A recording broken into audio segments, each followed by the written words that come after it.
My name is Sean Overton, and I'm turning this into a desert forest. But that doesn't mean that my way is the right way. I have a lot to learn. Out here, everyone has their own way of making things work. My neighbor Debbie's been out here for a number of years, raising her own animals, growing her own food, and she has some techniques that caught my attention. Some of it's simple, some of it's creative, very creative, but all of it is built around what actually works in this environment. She has her system dialed in. Her animals are thriving, her garden is productive, and she's figured out solutions to problems that I'm still working through. But if I'm being honest about my motivations, it wasn't just about learning new skills, it was also wanting to meet my neighbors and build better relationships out here. Living remote, it's very easy to get wrapped up in my own goals and ambitions and my own routines. It's important to take time to slow down and just look at what your neighbors are doing and where they're succeeding and where maybe they could use a hand. Building connections out here is both practical, but it makes life a lot richer. So today I am taking you on a little tour of Miss Debbie's farm. We'll check out how she raises her animals, how she manages her garden, and she's happy to share some of the most important lessons that she's learned along the way. Whether you're interested in homesteading or ranching or just different approaches to life, there's something here for everybody. Like, like these tires, put your hand in there. Feel the warmth without even the top on it. That's a perfect way to create like a greenhouse for out here, for like these plants. Yeah, like one, if especially this is a tropical plant. This one here grew bigger, so it's okay that these are doing this because I've got it covered all the way up to here. Right. Up to the top here. So if all this dies, because I'm going to chop this off anyway. And so it's going to send shoots up. And you can keep doing this all, like every year, and we got papayas. So because of the winter months, I put the tires, I stacked up all this all the way up to the branches. So I've got this much stalk under, being kept warm, and then the root. So even if I cut the top off, spring comes, it'll throw up other shoots. And papayas, because they're already up, within less than probably 6 to 8 months, I'll have fruit. Okay. Yeah. Wow. Persimmons, I got 6 persimmons. And they started going dormant, so I got them scattered all out. I put them out, So are you using a tire per tree? Yeah, and what I do is I dig down about a foot, maybe 3 or 4 inches, and I put my mixture in there. I stick the plant down in there, and then there's a lot of rotten. Well, not rotten, but the animals can't eat it. Yeah. So I use that and I pile it up, and I fill up that drain, that whole ditch. Well, I'd say probably takes about 10 gallons, and that's once a week. Out here in the dry weather, it's beautiful. It keeps everything nice and warm. I have one apple tree that came. I had one apple tree from a few years, but it got powdery mildew. Oh, really? Yeah. That's insane out here. Yeah, and it got it last year, and it looked okay this year. But somehow it got it again, and it started to look weird, and the leaves started. So I just cut everything down. Yeah. And sprayed it with neem oil with a little bit of dishwater. This is persimmon. So I got 6 of them. 6 persimmon, 4 figs. The one apple tree over here, I cut him down. He'll come back because I could already see it trying to come back. And I sprayed the whole area with the neem oil. I thought it was filled with powdery mildew. Once I sprayed the neem oil, everything started turning like red blood. It's some kind of cochineal? Yeah, a natural red. Yeah, it's the red dye that grows on prickly pear. Well, I'll tell you, not on just prickly pear. This is the other ones that look like little statues. Yeah. Well, that's what's growing in there. That's quite valuable. And I sprayed it, and all this red stuff was like, holy crap. Completely covered in it over there. So you had a tree infected with mildew, but when you sprayed it with neem, you bloomed coconella, I think is what it's called. I don't know. I later learned it's pronounced cochineal. It was dripping. It was white, and then when I sprayed it, the water was blood. It's in there. Yeah. I have to replicate that experiment. That red dye is pretty valuable. I mean, if you're going to grow something out here, that's actually a good cash crop. Where the heck did it come from? It comes from a little beetle that grows on prickly pear. Well, gee whiz, it's inside of that little shed over there. Okay. I sprayed it with the neem oil. I don't know if it's going to come back. You want to show it to me? Sure. Yeah, I had chickens in here, but I sort of kind of keep baby goats that go bad. Oh, there it is. It didn't all go away. It's still on there. See what I mean? Yeah. It's still there. It didn't go. It didn't go away. That's so fascinating. I don't know how you would harvest it, because this is a teddy bear cholla, I think. I ain't touching it. The botanists have some ironic sense of humor. But look at that. Yeah, I'm pretty sure that's what that is that red dye. You've got, it's a mite, I think, that's infested it, but in a good way. I don't know why neem would send it off, but... Neem made it turn red. Part of it was kind of funny looking, but I didn't, pay attention. So I started spraying my little neem oil, and boy, that thing was a dripping. Red blood all over the place. And I will tell you, high probability I'm wrong, but that's like the only thing that's supposed to turn red out here is whatever insect grows on the And it's funny because when I was spraying it, it started to look like cottage cheese. And then the red blood was dripping. I thought, what in the... Many people wonder how I handle water in the desert. And even though I have access to a well with some contaminants and a lot of particulates, I've never used it for drinking. Instead, all of our drinking water comes from town. Now this issue's been solved thanks to today's sponsor, Waterdrop Filter. Living off-grid doesn't have to mean slumming it. Water is the center of life out here. And for every drop of water I drink, this appliance serves me 100% of my drinking water. Not only does it filter out impurities like chlorine and microplastics, but it also provides instant hot and cold water. This means I can instantly make the perfect cup of coffee without having to wait for the kettle to boil. And when enjoying cold water, there's no need to wait for ice like an ice machine. One machine can provide a temperature range between 41 and 203 degrees Fahrenheit, simultaneously providing hot or cold purified water. I'm a big fan of home roasted coffee, and I've been experimenting with different roasts and beans to find the perfect flavor. Today I'm using a medium roast from a Nicaraguan Caturra. It has a bright, fruity flavor that's perfect for a morning pick-me-up. But do you remember what the well water was like when we started? It's just really pungent, like I can feel my nostrils flaring out when I breathe it in. It's burning. The water is so much cleaner now, but when it comes out of the well, it still has high levels of fluoride and iron. But by the time it goes through the Waterdrop A1, it's delicious drinking water. Or coffee. Check out the links I've shared in the description or the pinned comment to grab your discount. They have options that fit different families and needs. Start enjoying the convenience today. Ensure you have clean drinking water and do your part to reduce plastic waste. Yeah, this is where I fixed this for like my baby goats when they're not, they got problems, and I bring them in here and work with them. So nothing really is, But originally this was for chickens. It was originally, but I had one of those animals that came in here and just decimated. So I've got everybody over there, all my chickie-wickies over there. That was my question, is you weren't able to keep the badger out of here? No, Yeah. I didn't have all of this. Oh, I put all this up after the fact, but I just decided, you know what, maybe I'll keep all the chickens in one spot, because then that way it's easier to control, anything. But P.S., this stuff works. They can't climb up on it. Oh, That's how they get up. interesting. You see, I had chicken wire going all the way up, and they need to just climb right on up. But this, can't get a hold of it. Interesting. And guess who told me about this? My mother. She's 85 years. She said, from Trinidad, she said, we call this roofing galvanized. She said, put some roofing galvanized on there. They can't find a way to hold on to it. They're going to slide down. So I went and I got some, and daggone, it worked.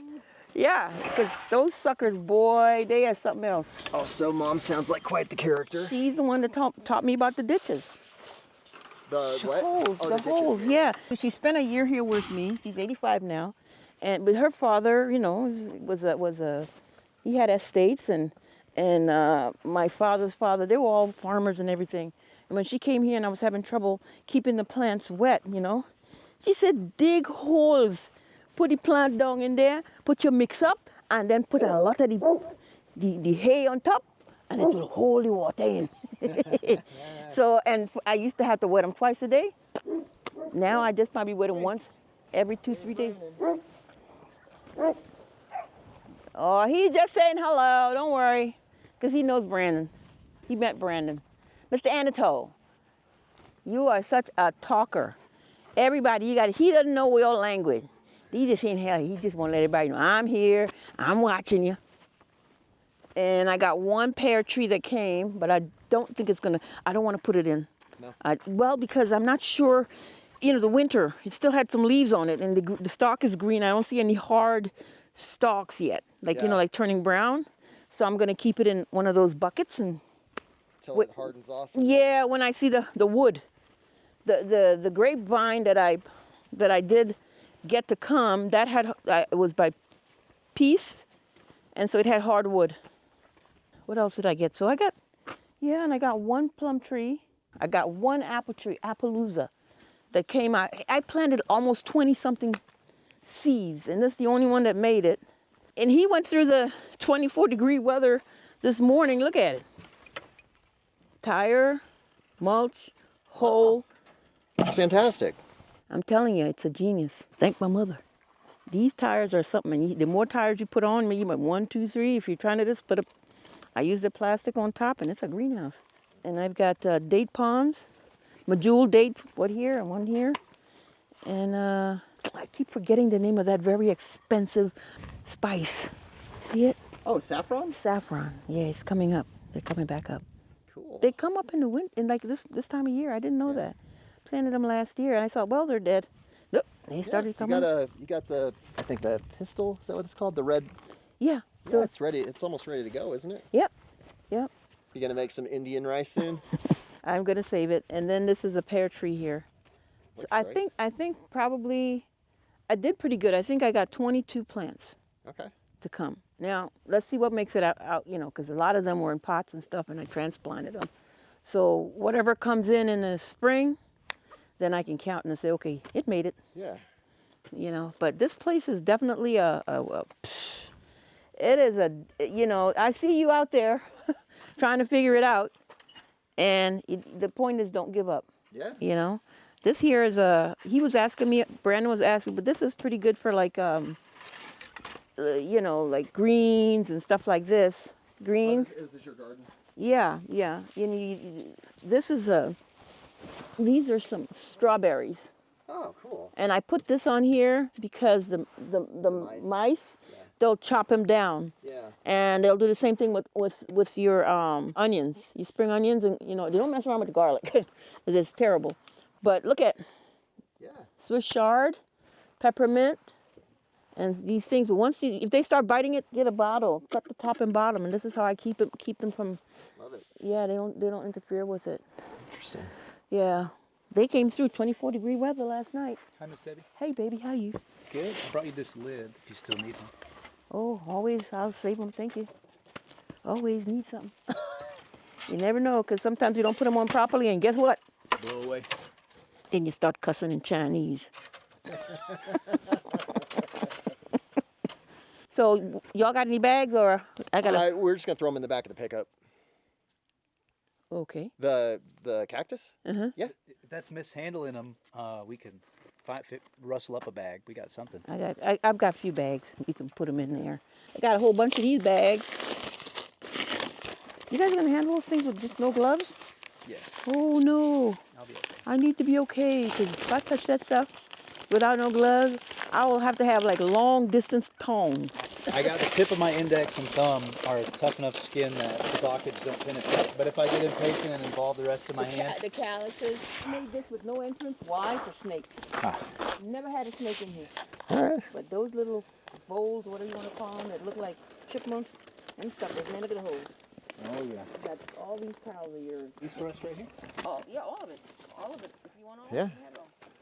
Yeah, I'll just get the other bag, Brandon. Let me go in the other way.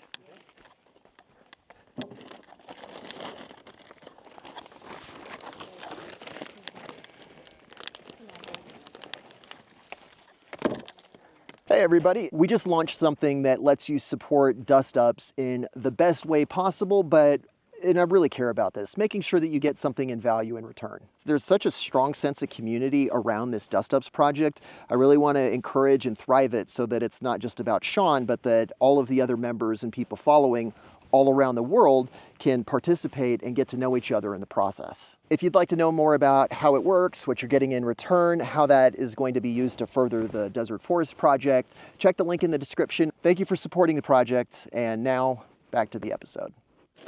I don't know if this is gonna... It's too big. It's too big. You have to break it.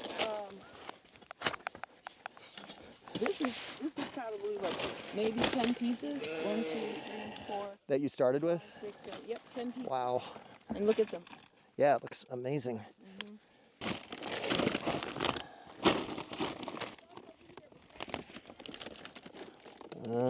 I have just one Glockade. It's not bad. Cool, but I'll bring the Tacoma over tonight. Yeah, that was the plan. How old is that cactus stand? This, Yeah. 2016. 2016 to now, and that's what those 10 pieces did. Oh my goodness. This one here is really sweet. Like that These? one? No, the big, that yellow The- one. Oh, this? Yeah. The acorn squash? I got a lot of seeds from my sister, Okay. and I planted them, and then I cut that one, and I made like a soup out of it, but I didn't realize it was so sweet. And then I think that's like the spaghetti. Spaghetti squash. That's butternut squash right in there. Acorn squash, or is that just a pumpkin? I don't want to be It's greedy. not. It's not pumpkin. No? No, it's because that's as big as it gets. The biggest is like the one he has. But see what I feed him? I feed him wheat, and then they get like those squash and the apples and the, Yeah. usually those girls. They're 8 and up. Okay. In here. And these Wow. They're big. And here's the She babies. got diarrhea because she's overeating. So guess what? You're not getting any pellets for a whole week. You see, look at her belly. They're overeating, and that's why she got a little slight diarrhea. But it's they're not. You could tell it's not killing them. Yeah. Because they would be like lethargic. Gosh, look at that soil. She was really sick, and she looks bad right now, but she was worse looking. And now she's alive. She's buying, and before she wasn't. That's Miss Princess. But I put her in here to work on her. I'm gonna keep her and the little black one. This one is going for slaughter, that big one. Mm-hmm. And I'm gonna stay and work on her. Maybe next year she'll be for slaughter. How- Everybody else except those two are going away, going to market. What made you decide not to trim their tails? Actually, I did. Hers no, but I started 3/4ing the female tails. You see, like they're not long. Yeah. They're 3/4, and the reason I do it, I'm here alone, and I'm not watching them constantly. I can tell what's going on by what's on the tail. I don't care about the mess. At least it tells me what's happening. Oh, okay. Yeah, I can see that.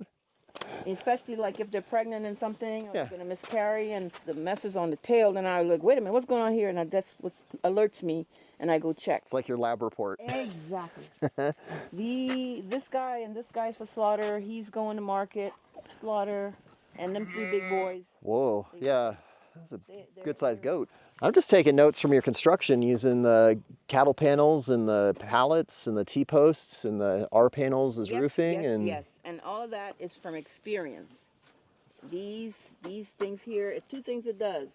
If any of the wild animals come in, they can't put their head through there. But 2, the goats, they will stick their head through here. Wow. So this is why I use this. Yeah. They have no way to stick their head in or anything, and then I make, everything I arranged here is from my experience. That was my first try, that pen over there with those goats. So what do you recommend? I'm very seriously thinking about growing or starting with chickens. You want something that can't climb up. And So the R panel on the as side. that looks, and as terrible as it looks, it can't climb up on that stuff. Yeah. I've got the chicken wire going around, and I just bored holes and use baling wire and attach them all the way up the top over there. So it's literally climbing deterrent. Yes. You can't get up in it. Okay.